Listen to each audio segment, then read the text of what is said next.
يا أيها الذين آمنوا إن جاءكم فاسق بنبأ فتبينوا.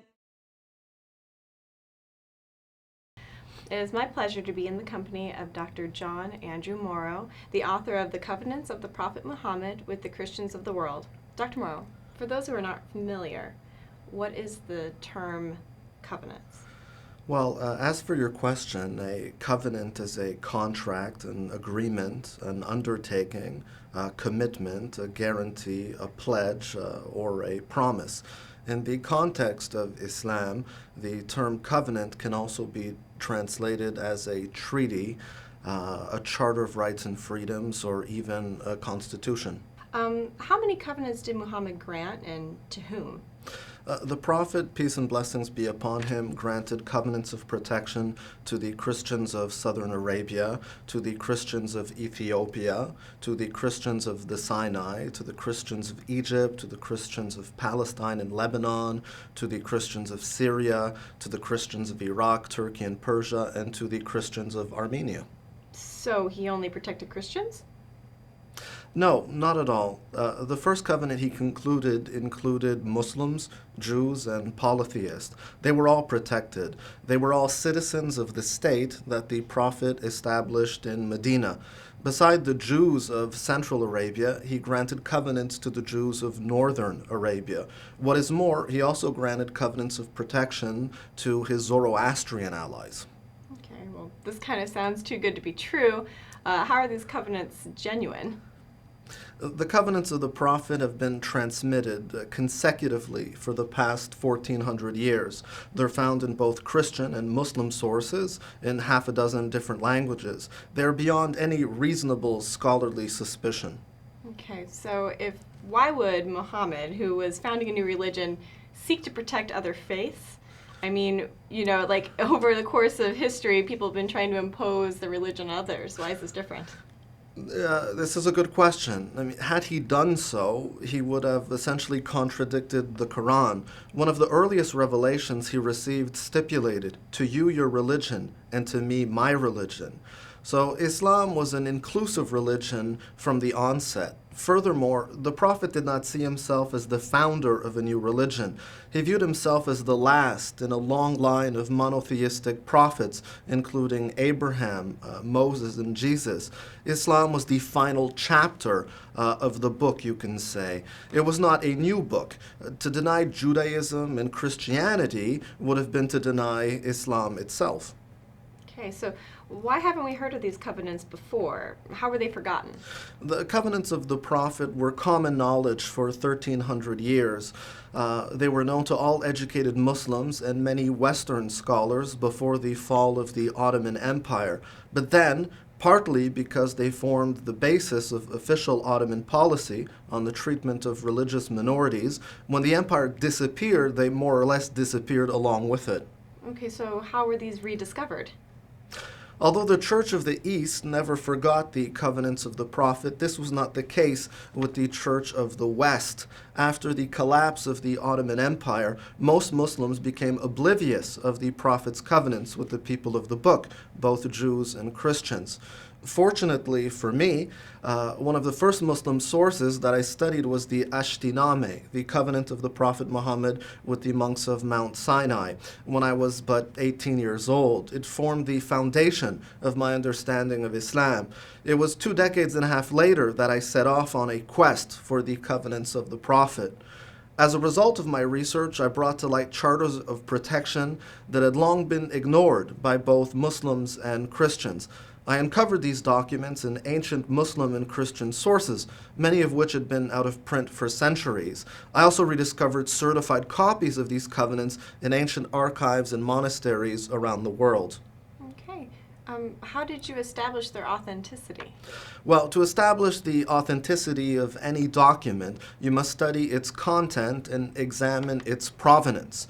Although the covenants were generally forgotten for the past century, they were duly documented from the time of the Prophet until the early 20th century. My work as an academic and scholar of Islam was to track back their chains of transmission, to locate every single reference that I could find, to see what scholars of the past had said about these documents. Although some scholars were suspicious, the overwhelming majority of specialists on the subject had long come to the consensus that the covenants of the Prophet were indeed authentic. In fact, this has been the position of the caliphs and sultans of Islam for the past 1300 years. Okay. Well, why are the covenants of the Prophet so important? The covenants of the Prophet are important because they represent the command of God. They express the will of God as conveyed by means of his Prophet. They are what we call a game changer. Until now, we've been presented with two options: secularism or religious fundamentalism. Modern Western democracies grant a great deal of rights and freedoms. However, these are rooted in secularism, agnosticism, atheism, liberalism, or religious relativism. As for religious fundamentalism, it does nothing but deprive people of the most basic human and civil rights. The covenants of the Prophet, however, provide us with all the positive aspects of Western democracy under divine decree, under the sovereignty of God. In secularism, it is man who is supreme. Under the covenants of the Prophet, it is God. It is God who is the lawmaker. It is God who is granting these rights and freedoms. We can therefore have the benefits of modern Western civilization without rejecting religion. On the contrary, we can reaffirm religion. Is it your contention that these covenants apply not only to religious minorities living under Muslim rule, but are of universal application outside of that context? Absolutely. The Prophet didn't limit himself to protecting the non-Muslims who lived under his rule. He also committed himself and his followers to defend his Jewish, Christian, Zoroastrian allies wherever they were found. Were the covenants of the Prophet ever put into application? Most certainly, by the Prophet himself and by his four first successors. Although there were some exceptions over the course of the past 1,000 years, most Muslim dynasties protected religious minorities in accordance with the teachings of the Prophet. Do they remain binding today? Beyond a shadow of a doubt. The Prophet never said that the covenants would come to an end with the fall of the Ottoman Empire a century ago. On the contrary, he said that they were binding until the coming of the hour, until the end of ages, until the day of judgment. This is why we are calling people back to the covenants, Muslims and non-Muslims, as a means of building a bridge of understanding, care, compassion, solidarity, peace, justice, and coexistence. Is the virtual disappearance of the covenants of the Prophet related to the growth of terrorism? Although there are many factors that contribute to the rise of radicalization, extremism, fundamentalism, and terrorism, the disappearance of the covenants of the Prophet from Muslim collective consciousness is not just a contributing factor, it is a causal factor. The covenants of the Prophet represent a blueprint for governments. They represent a faith-based declaration of human rights. They represent universal charters of rights and freedoms that govern relations between Muslims and non-Muslims in both nations where Muslims are a majority and where Muslims are a minority. If Muslims only followed the teachings of the Prophet Muhammad and respected the covenants, we would not be in the position we are in today. Islam, true Islam, is not the problem. Fake Islam, or what some people in the West mistakenly label as radical Islam, is the problem.